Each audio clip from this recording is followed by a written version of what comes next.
Hi and welcome to My Real Life. Buddy 1927, real life buddy Walter. If you've been watching these episodes I've been doing, you've known I've done a lot of stuff. I was a volunteer firefighter for over 30 years, and I volunteered and worked in EMS. And as you can see behind me, I have my neighbors, cows.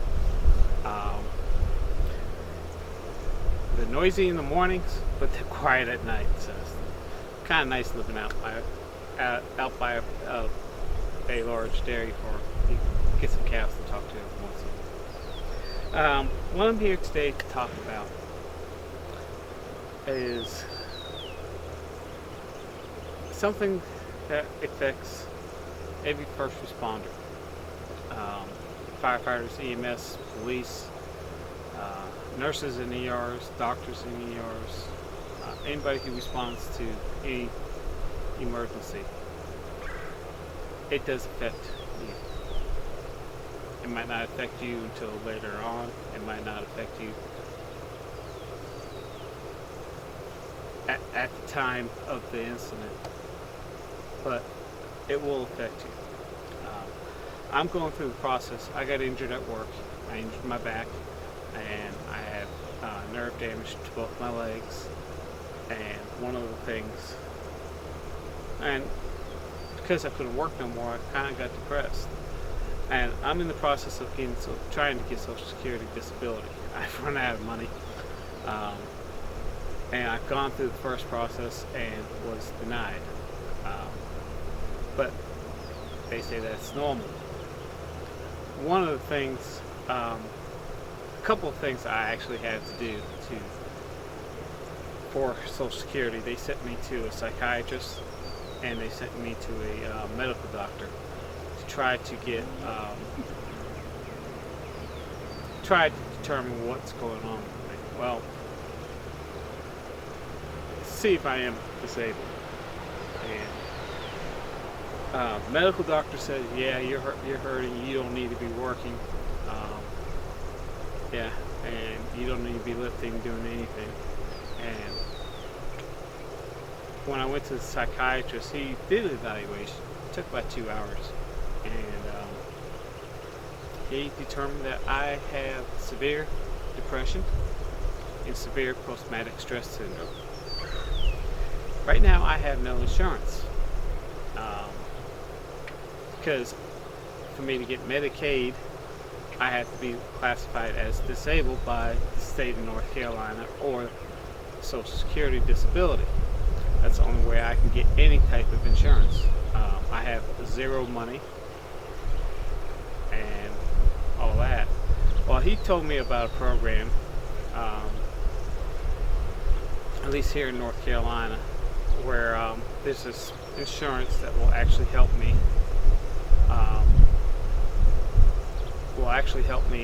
Get the that will actually help me get the mental health that I need.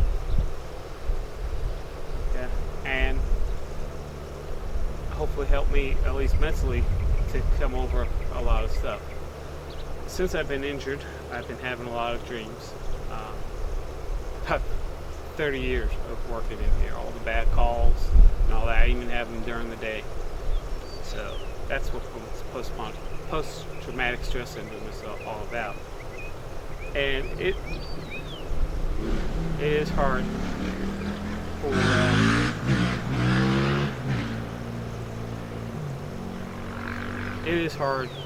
to get over with. But I'm gonna go back when I was 19. I was volunteering. I was living in Frederick, Maryland. I was volunteering for independent hose company as a firefighter, and I also, because I was an EMT with ALS skills, I also volunteered at junior fire department, which had an ambulance, and I only rode the ambulance. I was not a firefighter there. I was a EMS volunteer. They had one paid crew that was paid by the city of Frederick, and then they had what they call a second duty crew, and we all had a staff. We all had full time at certain times, and we will all assign a partner to work with. So you and your partners get your schedule together, and you signed up. You had to volunteer at least one day a month, total of 24 hours, which you'll pull two 12-hour shifts in 1 month. And anything extra, if there was another slot open and you wanted to do extra times, you could do that. But you had to do at least 24 hours a month volunteering, 2 12-hour shifts. And you just continue doing that. Well, the partner I was 19 at the time. The partner I had was actually 32 years old. She was a nice woman. And but I was actually the senior person on the truck because I had ALS skills. Back in the 80s, this is 83, 84, sometime around there. No, this was 83. Things were different. It wasn't the way it is now. In EMT, you got your basic EMT, at least in the state of Maryland, you got your basic EMTs and you earned your rocker arms, which was first you got your basic EMT, then you learn EOA mass trousers, and you continue doing that. You go to IV drugs, IV drug therapy, where you can start IVs, give fluids, and then certain types of medicines that the doctors will allow you to do. Basically, what it was basically currently in North Carolina would be EMT intermediate, where you can do 36 drugs and intubate and all that. And that's what at 19 I was already starting that, and I was in class at that time for cardiac rescue technician, or CRT, which would be in between an intermediate and a paramedic today. And you can do you're allowed to give cardiac drugs, use the monitor, and defibrillate patients. And everything, we didn't have protocols back then. We had to get doctor's permission on any type of medication that we get other than oxygen. We could put oxygen on there, and the only other thing we were actually allowed to do by our county medical director was go ahead and start normal saline IVs if they warranted. But any other medication, we had to call the doctor. So that gives you a little bit of history of what it was back in 83. A lot different now. You got standard protocols and all that. But I had this partner. She'd been a EMT for about 6 months, and she was volunteering. I was the senior person. She was single. She had no kids, but she was a good person, and she's very sweet. We had 2 bad calls on the same day that we were pulling our 12-hour shifts. And first one, this happened to be on a Saturday. First one, and we were doing the whole 24 hours on Saturday. And first thing in the morning, it was about 7:45. We started our shift at 7. About 7:45, we got a call for unresponsive infant. And we get there, baby was not breathing, had no heartbeat. We went ahead and started CPR. We called for an engine for our driver. And I was doing my ALS while she was doing CPR on the kid. And as soon as these Air Force jets go by,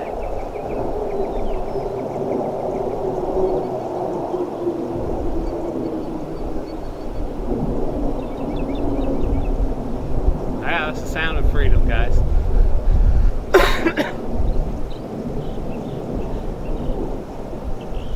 And still waiting for them to fly by. Well, worked the baby all the way to the hospital, and they worked the baby about an hour after we got to the hospital. I did get a heartbeat, a very slow heartbeat, where we still would have to do CPR on the baby. But by the time we got to the hospital, we lost the heartbeat.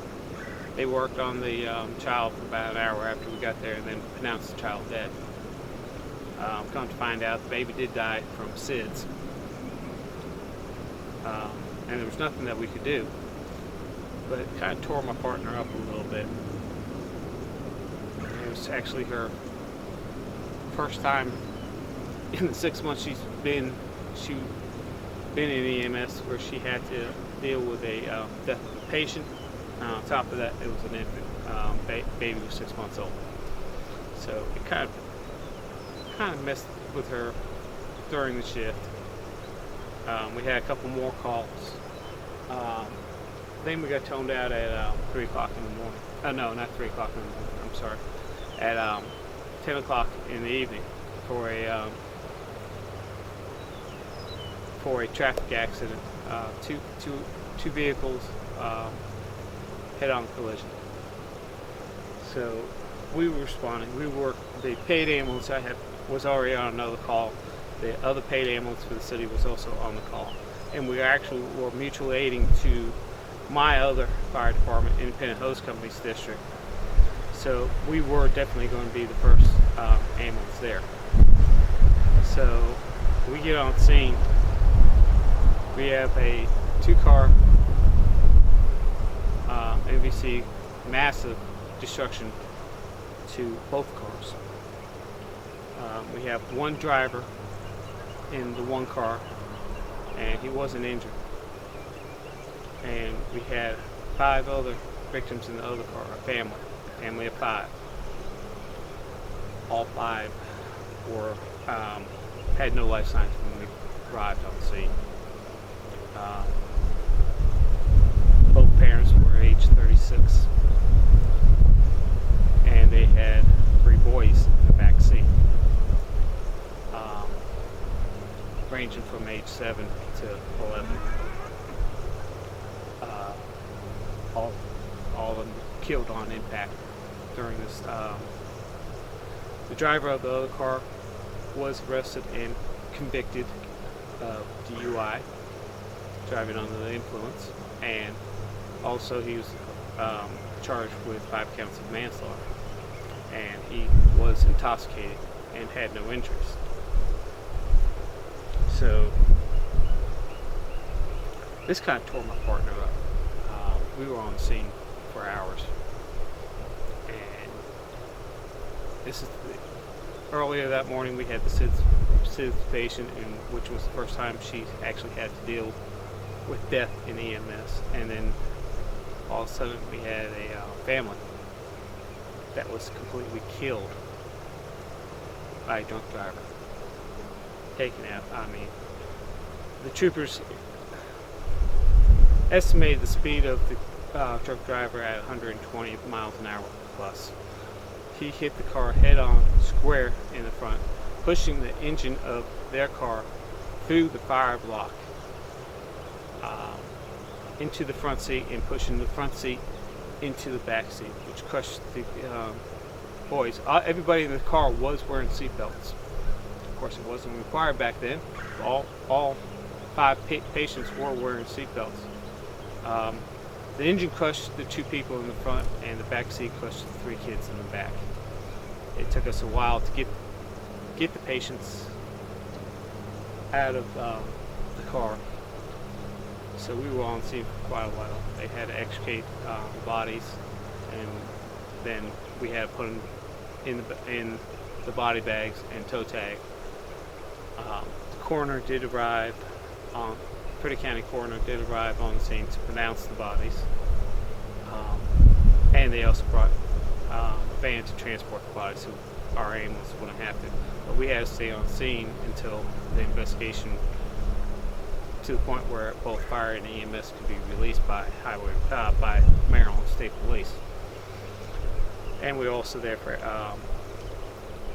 just in case anything else happened because of the damage to the cars. They were afraid cars might catch on fire or something while moving and all that. So everything was cleaned up. So the fire department and us, we both did standby. But we got back to the building. I think we got back around 4 o'clock that evening. My partner said she decided to go home. She couldn't take it anymore today. So we contacted the chief, and he said, yeah, both of you just go on home. It's been you all had a long shift. Both of you go on home. Paid ambulance was there. It was usually between 4 and 7 o'clock in the morning. There weren't that many calls. So we went on home. Our next shift was actually a week later. I tried calling her a couple times on her house phone. Nobody had cell phones back then, and I thought I was always missing her. So I left a message, told her to give me a call back. She did call me back once, and I wasn't home. And she just called and said, "Oh, I'm fine. Don't worry about me. Just continue on." So we had a 12-hour shift, morning shift, on a Friday. I was off that Friday, and so was she. And we were working 7A to 7B, and another crew was coming in at 7 o'clock that night. I got there at 6:30, started checking off my truck, get a cup of coffee and everything. 7 o'clock rolled by, my partner didn't show up. I waited till about 10 after 7. Maybe she was just running behind. I waited till about 10 after 7. No answer.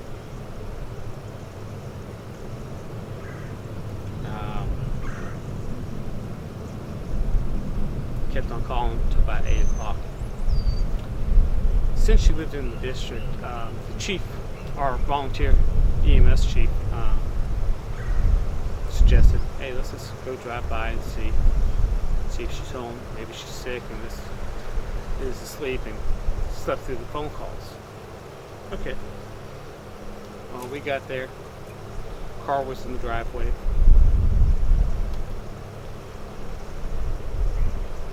She wasn't answering the door.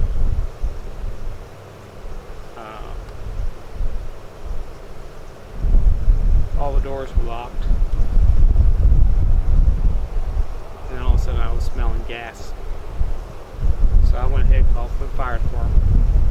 I actually called for a full box, which would be 3 engine company, 3 city companies, and the ladder company to respond for a gas leak. And I tried breaking into the house. I did get a chance to break into the house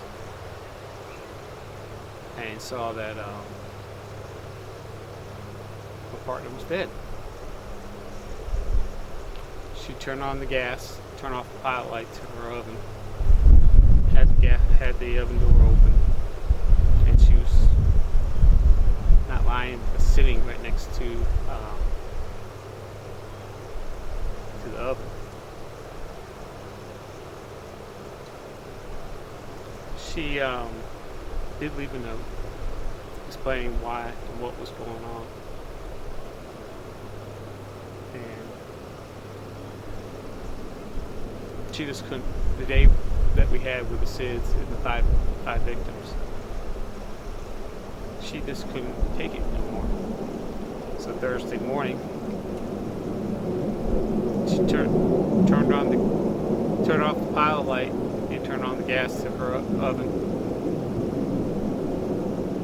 She said this would be the painless way for her. She'll just fall asleep and won't feel any more pain.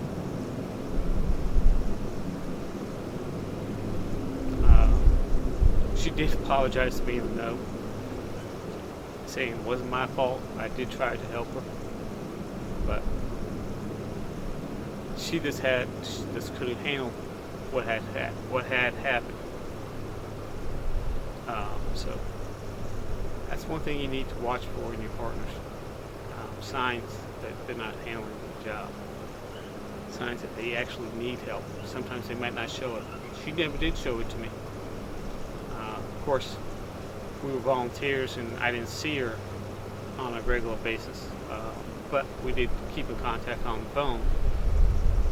And like I said, I called her, she called me, I called her a couple times, left a message. She did call me back, but when I wasn't there, and she did leave a message for me, but she didn't say anything in that message to me that she was hurting.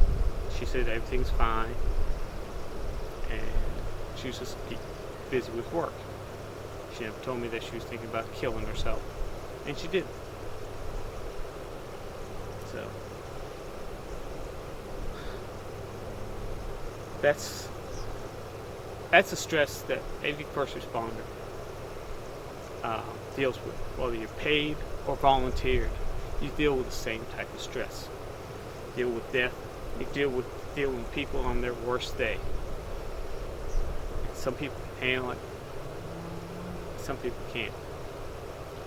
I was taught by my grandfather, who was in the military, was in World War II, in both theaters, and he was also an on-call firefighter for Concord, Massachusetts Fire Department, and EMT instructor for the state of Massachusetts.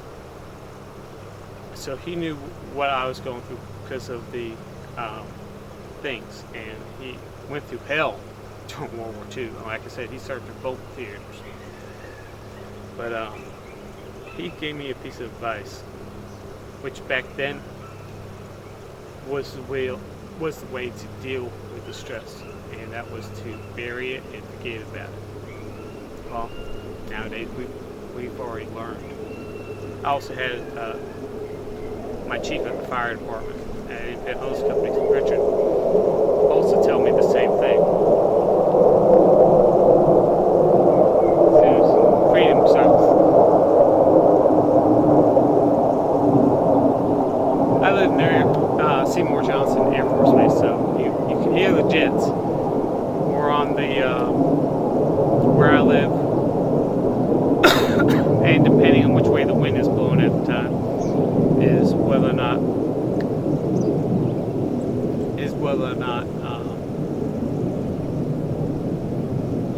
what time we're on the landing or takeoff approach for the jets. Right now they're taking off,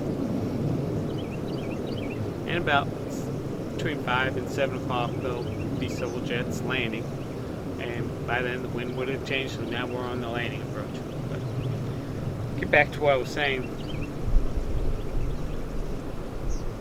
My chief at the fire at an independent host company, Richard, also told me the same thing my father told me, which was to bury this, put it down deep inside you, and forget about it. Push it down, because he was there. We were on my first fatality, which was a double fatality, and where both victims lost all their blood, and I was actually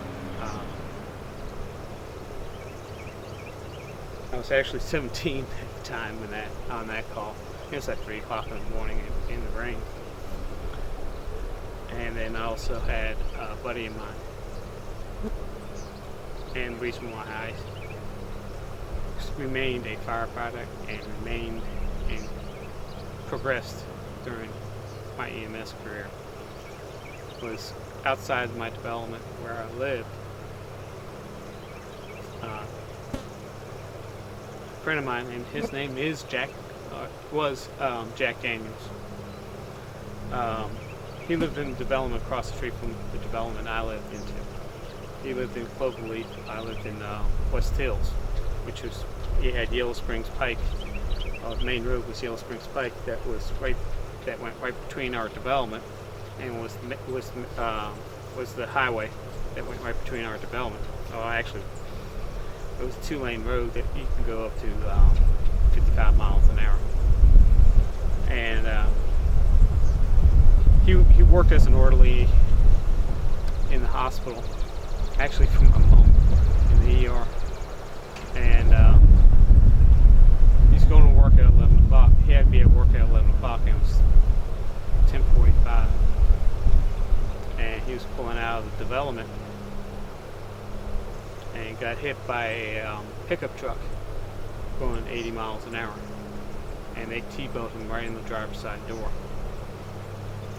His car spun off into a ditch. The other pickup truck was stopped in the road from the impact, and the vehicle did catch on fire. Both guys that were in the vehicle were extremely intoxicated. This was also the driver's fourth offense on driving while intoxicated. My parents, at that time I was living with my parents. I was 18, and I was living with my parents, and my parents were supposed to be home by 10 o'clock. We got the call at 10:45, and it was right at the intersection my parents would have been turning into to turn into our development. And as soon as I got that call, I was down there in a flash.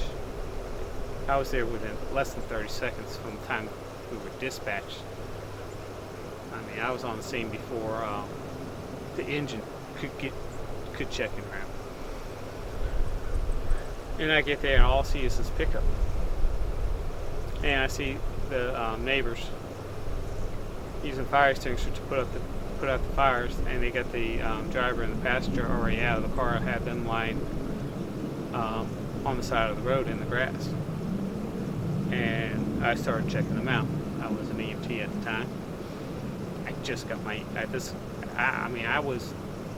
this happened in December. In October, I turned 18. And once I turned 18, I was allowed to be a full-fledged EMT. I got my certification when I was 17 and a half, but I had to wait until I was 18 to be able to use my skills. So I was also at that time going and getting my ALS stuff knocked out too. So I was the first one on the scene. Driver had second-degree burns on his one arm. The other person had a little smoke inhalation. No broken bones. So while I was checking them out, somebody told me, you need to check out the person in the other car. I said, what other car? The car that's in the ditch, the one that they hit. And I saw the front end of the car. I saw the car. I recognized the car. I saw the independent hose company fire tag on the front, right above the license plate. And right then and there, I knew it was Jack. So I climbed into the passenger side of the vehicle, tried to get vital signs and all that, check out, see how bad Jack was hurt. Jack was conscious. To this day, I still don't know how he was conscious. He was conscious. Couldn't move anything. Couldn't move his arms. Couldn't move his legs. But he was alive, alert, and conscious. Still, to this day, I don't know how he did it. He heard me outside, and he was glad that I was the first one there. He knew I knew his parents. And, well, he wanted me to tell his parents that he loved them. And he knew he was dying. He knew he was going to die. He wanted me to tell his parents that he loved them and that he would miss them. And then he died. There's nothing I could do.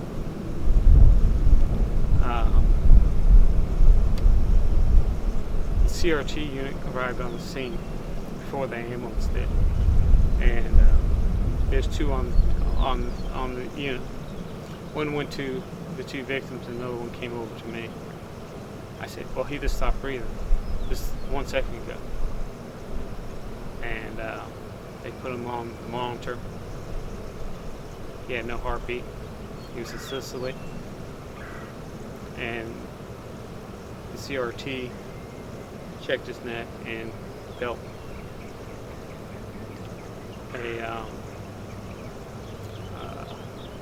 that things weren't in place. So he just went ahead and called for the coroner, and he also knew Jack too. So I climbed out of the car. Like I said, this car was down in the embankment.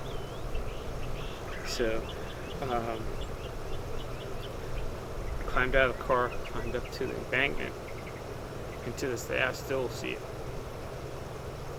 His parents were across the street, right at the corner, because he lived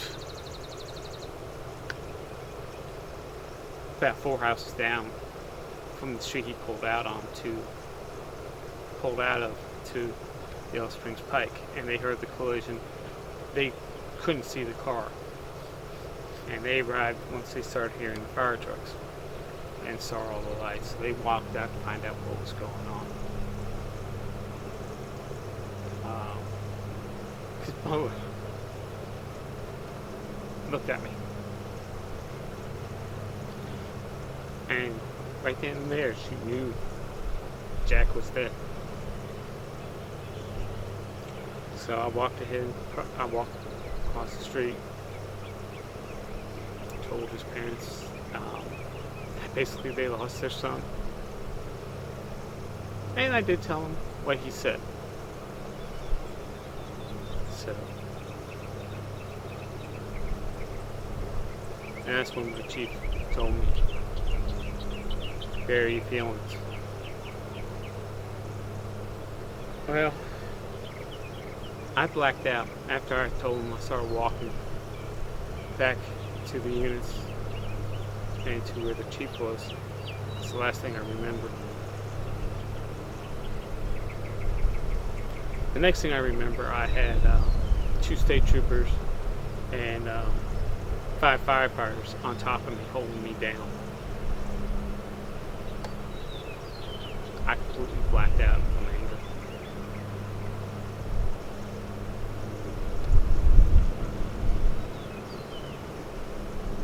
They told me that I went to the back of the ambulance, opened up the back of the door, and that I was getting ready to kill the driver. I didn't remember it at all. I was so blacked out in anger, and they held me down until I all of a sudden realized what was going on, and I was being held down to the ground. They let me up. I knew the troopers, so they had me go sit in one of the troopers' cars. Now I'm thinking I'm getting charged with attempted murder. That's when the chief came over and talked to me about burying my feelings. Oh, hey, don't worry about it. Just let it go. Troopers, after the ambulance left, Trooper Jones came over and talked to me. He said, "Do you remember anything?" I said, "No. All I remember was I just told Jack's parents that their son had died, and I was, after consoling them and all that, I started walking towards the chief to let the chief know that Jack's parents were here. Don't move the body until things are understanding." I made the notification of Jack's death to them. But that's the last thing I remember. That's what I was going to do. And evidently I heard one of the troopers telling the ambulance personnel, EMS worker, I should say, that they wanted to make sure they get some blood drawn at the hospital for possible DUI. I didn't think anything else. I didn't hear anything else. That's when I blacked out. Trooper Jones knew that he was a fellow firefighter. He knew he was one of my friends. And he also knew that how this came from finishing telling his parents that their only son had died. So after the ambulance left, he let me out of the back of the car. And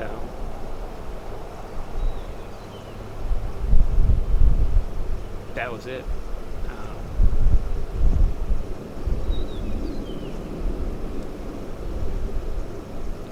We got the body out of the car. The coroner had his van there, but because he was a volunteer firefighter for Independent Hose Company, and our engine was on the scene, or actually 2 of our engines were on the scene. Chief requested that he be placed in the hose bed, and that our engine was taken to the hospital's morgue.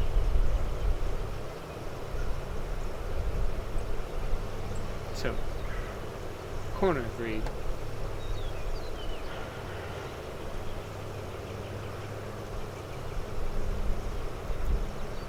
Chief asked me if I wanted to ride on the engine. I said, yeah. So we got the body up on the hose bed and driving, and I rode up on the hose bed right next to him.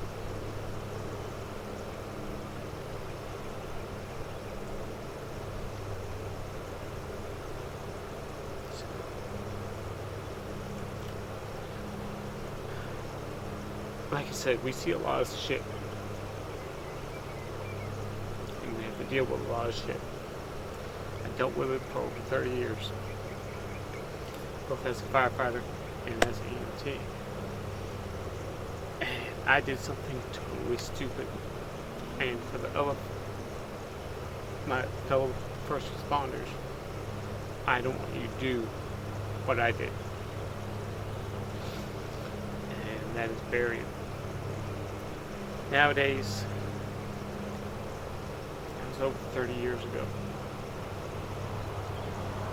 and nowadays we know how to handle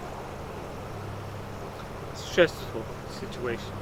Most departments have stress relieving councils,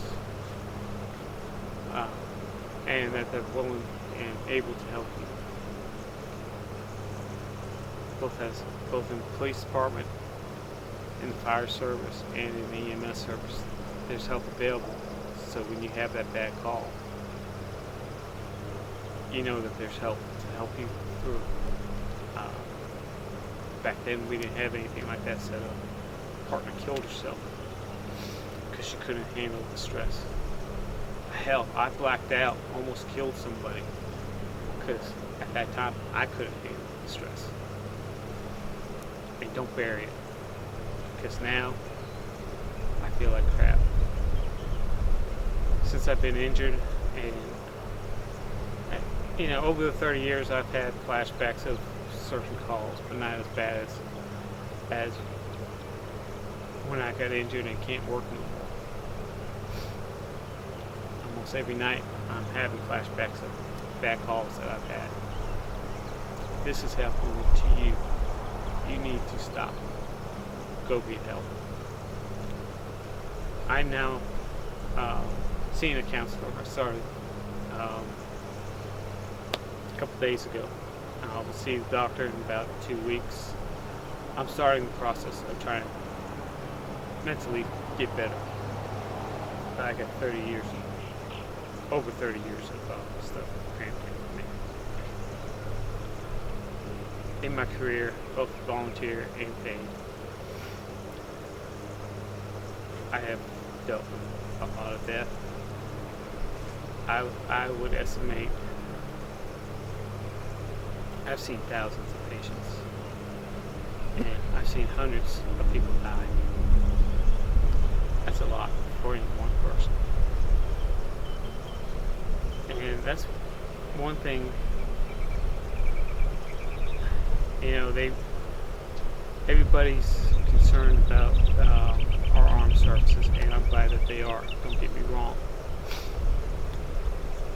But there's people here that might not have been in the armed forces who are dealing with more stress than our own armed forces. They risk their lives every day. There's actually more EMS workers, police officers, and firefighters killed every day than there are soldiers in the United States being killed. And 9/11, there were more firefighters and police officers and EMS workers that died in the towers.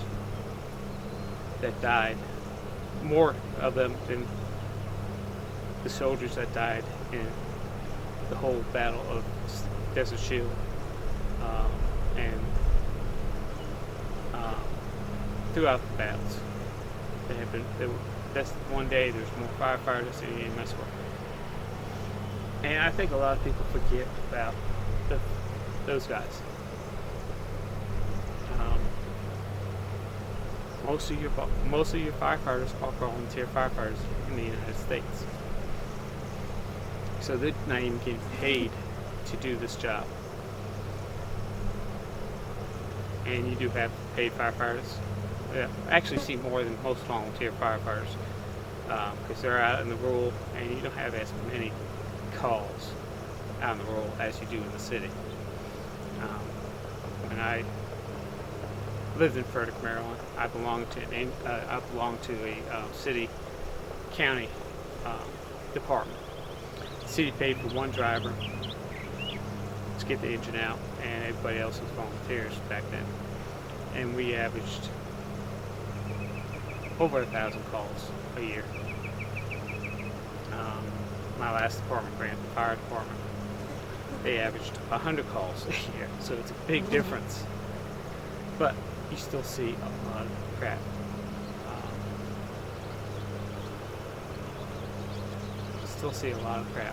And it's hard to deal with.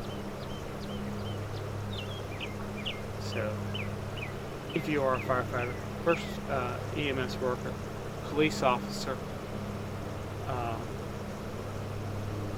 and ER personnel, and you start having nightmares or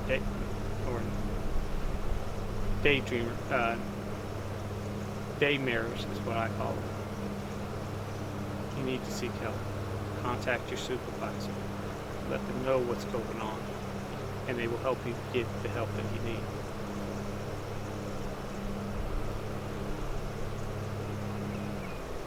Police officers are under a lot of stress. Firefighters are under a lot of stress. And EMS workers are under a lot of stress. I mean, being an EMS worker, you're responding to a situation where you have no idea what's going on. You don't know if there's somebody waiting to kill you. And you have no weapons. You're totally unarmed. If the dispatcher gets enough information, they will hopefully send law enforcement and advise you to wait until law enforcement gets on the scene. But there are situations where they don't get the information, and you go into a situation to where you place your life in danger.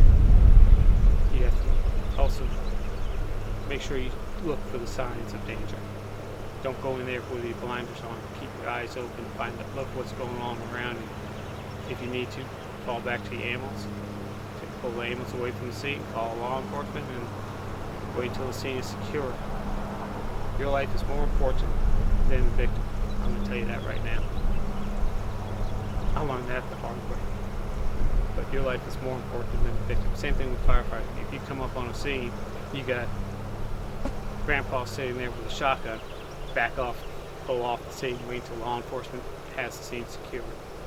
Law enforcement's going into the scene, knowing that there will be trouble. So they got all that on top of them. In the news today, all you hear about in the way of firefighters, EMS workers, and law enforcement is what one or two bad apples are doing. Killing an unarmed man in Ferguson, and people knowing the situation, reacting to it. Other police officers in the news have been killing unarmed people up and down, all across the United States. And it seems like it's becoming an epidemic, but it's very few officers doing that. It's not the whole police force. And people are just turning it around. Ambulance runs through a red light with lights and siren and kills a family of 3. T-bones car, killing a family of 3 in the car. Fire engine went away, go into a call, hits the car. That's all you ever hear about nowadays. Back in 2011, not 2011, 2001, September 11th, 2001, when all those firefighters and EMS workers and police officers were killed. People were being nice and generous and helping, but you don't see that no more. All you see is the wounded vets, the military side. And don't get me wrong, I don't want to distract from them. They are doing their job, just like I did my job for over 30 years. But they get the help that they need. I was injured in the line of duty, and I can't even see a doctor right now. I am seeing a psychiatrist now to help me, but medically, I'm in pain 24/7 in my back and my legs. I have days where I don't feel like moving. It's pain so much, and I'm not getting any help. And this happened while I was working as an EMS worker. Basically, workman's comp. I want to do as little as possible, and they did. And once they found out that the injuries caused neuropathy in my legs, they dropped me as a patient, because neuropathy is a disease and it's not covered by workman's comp. And because I had neuropathy, diabetic neuropathy, they put it off as that's what the pain I'm dealing with right now, not the pain in my back, not the pain shooting down my legs. They were saying that was the neuropathy. So basically, I was given a very small, and I mean a very small settlement to forget about that, and now I have to go on disability. I can't work. Right now, I'm in a lot of pain. I should be sitting down, but I'm not. But I'm going to end this video right here, because I am in pain. Don't forget your firefighters. Don't forget your EMS workers. Don't forget your police officers. Remember, they are doing a job that most people would not even think about doing, or even consider doing. They're risking their lives for you. The nurses and the doctors in the ER, they are paid well, a lot better, double or triple what a firefighter or EMT or police officer makes. But they also have the same stress that we have. But they have it more in a controlled environment to where we are in an uncontrolled environment. And it is a big difference. Because we're trying to treat a patient, doing CPR, trying to get this person back to life, while you have family all around you. And if you do something wrong, they don't. We're supposed to do everything right. We are, first of all human. We do make mistakes. Even if we do everything right. And I had this one call once ago where we did everything right. Everything was done by the book. We did everything we could. But got the patient to the hospital with a heartbeat. Within 5 minutes there, the patient went back into a code. And doctor pronounced the patient dead. Well, the family blamed us. Blamed me and my partner for killing their father. He died of a massive heart attack. There's nothing anybody could do. If he had that heart attack right in the ER, while on the bed with a cardiologist there, there's nothing that they could do to bring him back. I was working for Wayne. I was working for a EMS service at the time, and they actually tried to sue EMS system, my partner and me, because we were doing everything we could to save his life, but there's nothing nobody could do, but they had to blame somebody. So that's the other thing, EMS workers, police officers, and they get sued for doing their job. I got sued for doing my job.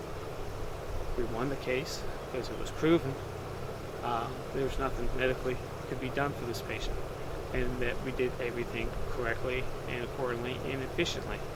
They didn't understand why we had to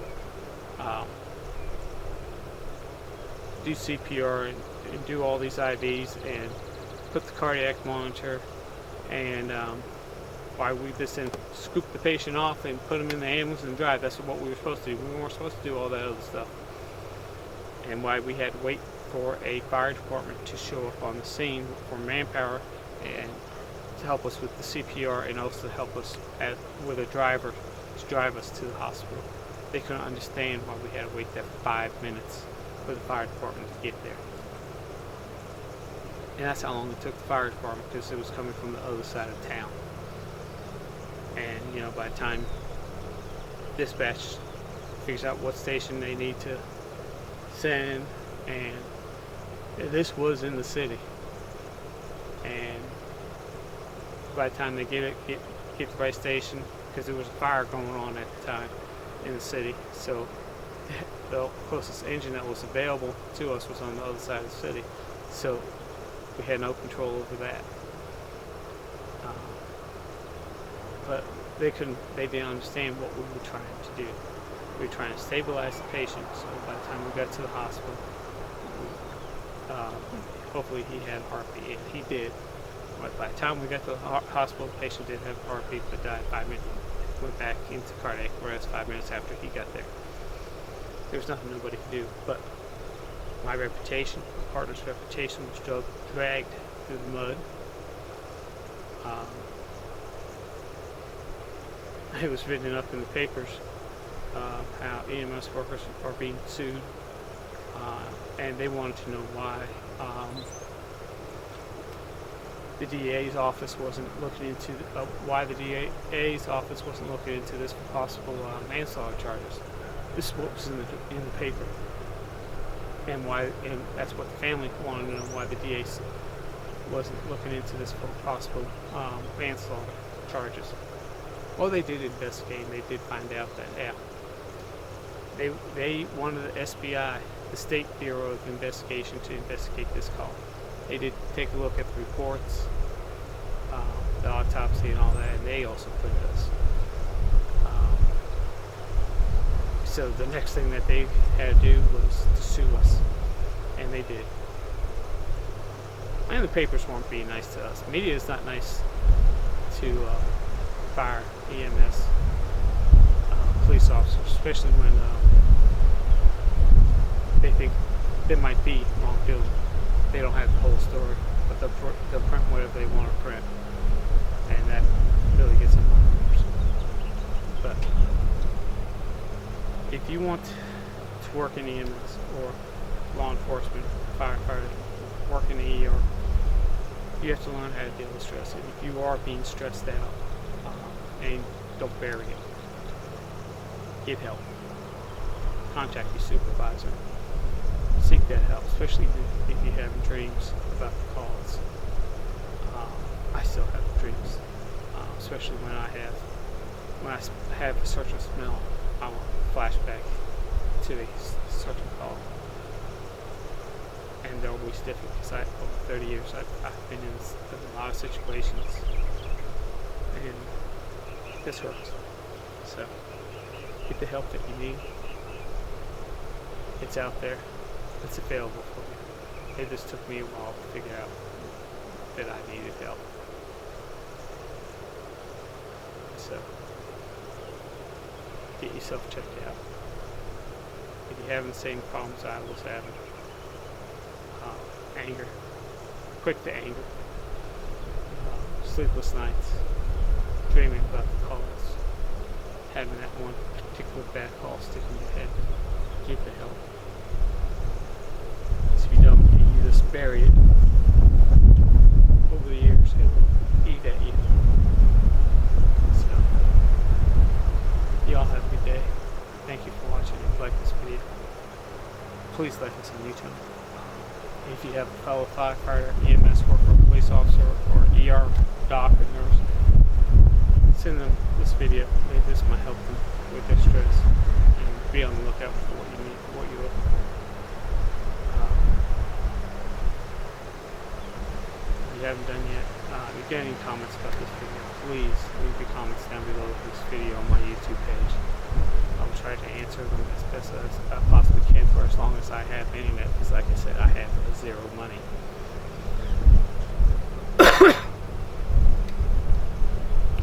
And once I get money back, I will be back making more of these videos. So please subscribe to my channel. That way you know when the latest videos that I do come around. I'd like to thank you again for watching, and you all have a good day.